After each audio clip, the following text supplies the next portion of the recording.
Hi and welcome to another narration presented by yours truly, Cryptids Roost. Let's just take a moment's silence for all the haters, Karens and the trolls. That's enough. Be sure to check out the blooper reel at the end of the video, which is then followed by the end screen where you will find more videos listed. So grab your coffee, sit back and enjoy the show. And don't forget, where fear is, happiness is not. 3 Intergalactic Beers. This awesome short story is written by Spectre Bot. Daddies, mummies, brothers, sisters, it is a new era and a new age. Every new age brings something new. There's a new site that gives you all your quality jackets, joggers, shoes, bags, hoodies and lots more. Metaphysik.com. Check them out today and I bet you won't regret patronising with them, and you will definitely demand more. It's Metaphysik today, Metaphysik tomorrow, and Metaphysik forever. 100% perfection. Remember to use the code XYZ for a 10% discount. In the winter months, Joe drove to work in the dark and he drove home from work in the dark.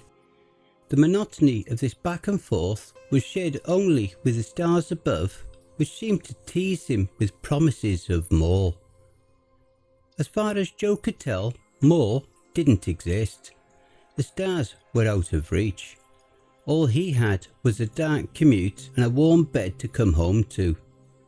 On good nights he had a cold beer and a friend or two to share the dark with. It wasn't much, but he told himself his life was enough. One particularly cold night, as Joe was driving home, the stars seemed to twinkle far too low in his yard. He rubbed an arm on the driver's side window, trying to clear a patch. The car's heater was struggling to keep up with the cold, and frost and fog relentlessly battled with his exhausted heater. "Joe?" came his friend Leah's voice from his Bluetooth. "Thought I saw something." In fact, he still thought he saw it, but he didn't believe mentioning that he was seeing flashing lights to Leah was the best plan in the world. He might not love his daily routine, but he was certain he'd like a padded cell far less. "See Bigfoot? I always wanted to see a Bigfoot," Leah laughed. "Not Bigfoot? You believe in Bigfoot?" "Why not? There has to be more to the world than we know. It's pure insanity to believe we understand it all." Joe hadn't really ever thought of it like that. "I'll call you back." Leah sighed. "Okay, but you're telling me what's up later. I'll get it out of you." The lights coming through the foggy window were oddly coloured. Not like the stars at all, if he was honest. There were flashes of blue and green and a deep throbbing red. He kicked open the door and looked, holding his breath so his heated fog from his lungs didn't block the view. The lights were closer to the ground now than they had been, partially blocked by the fence around his small house. Joe hopped out of his vehicle and paused, considering if he should go into the house or the yard. Whatever was happening was new and different, not part of the routine. Thus, Joe was doubtful of its validity, yet the stars twinkled above with their ever unmet promise of more. And Leah had a point. Why assume that humanity understood it all already?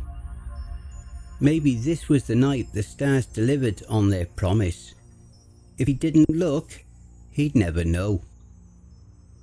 He reached over the top of the fence to open the lock on the interior and then pushed the fence open, half expecting the lights would be gone or would turn out to be some drone one of his wealthier neighbours had flown over.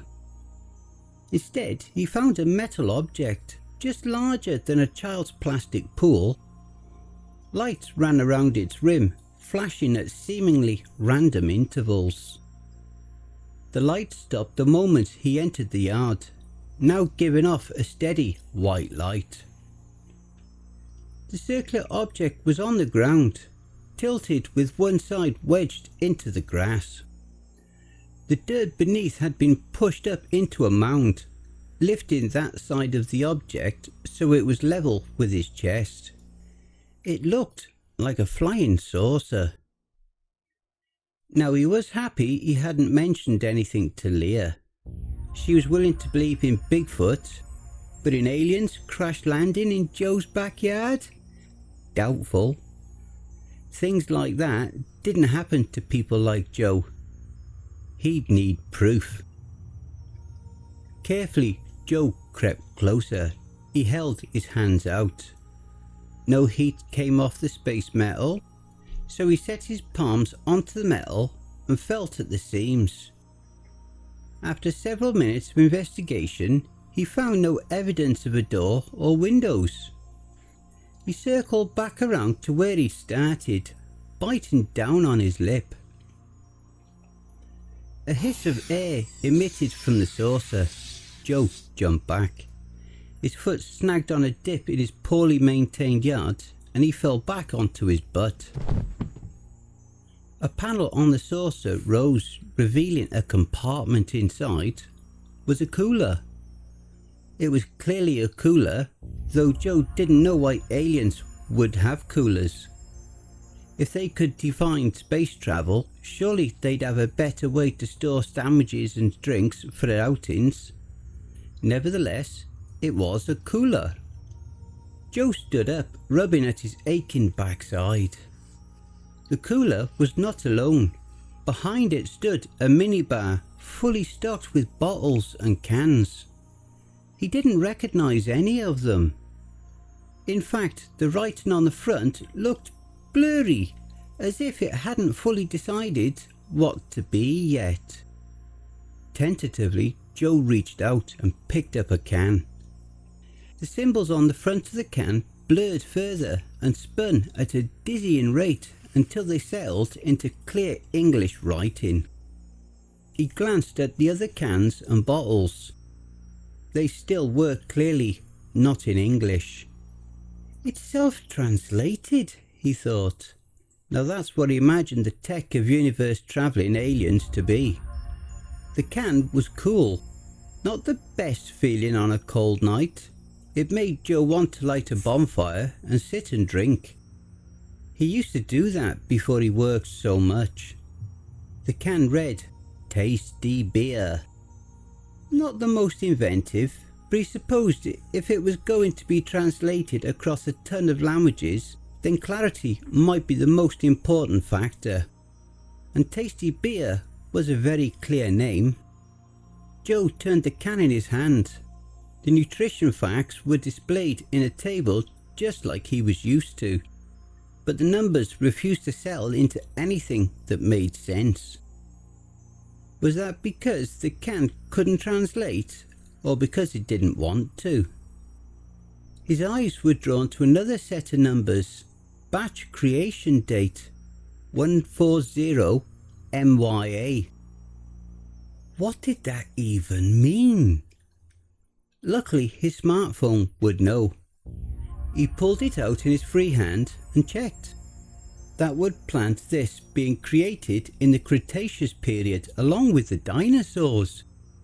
If it hadn't come out of a flying saucer, Joe would have sneered at that. As it was, he wondered what something created with dinosaurs flying overhead would taste like, and if it was still good. He checked the expiration date. Tomorrow? It expires tomorrow? Joe cracked it open, glad that alien tabs worked like the humankind, and sipped. Pure ambrosia. But it would be better with a roaring fire and friends. Luckily Leah was on speed dial, and he could call her without even setting down the beer. Leah, come over. Craziest thing ever, you have to see it to believe it. With an invitation like that, How could I say no? I'm having dinner with the roomies at the moment though. Joe's eyes settled on the minibar. There was more there than he could drink in a month. He kicked the cooler open to reveal some bottles of juice with pictures of fruit he didn't recognise, and bottles of what looked like moonshine. Oh, and invite your roommates, neighbours, whoever. This is going to be a party for the ages. And I hope you all enjoy the blooper reel. But he sure was certain. Why assume that humanity understood it already? Or would be turned out by some drone or whatever.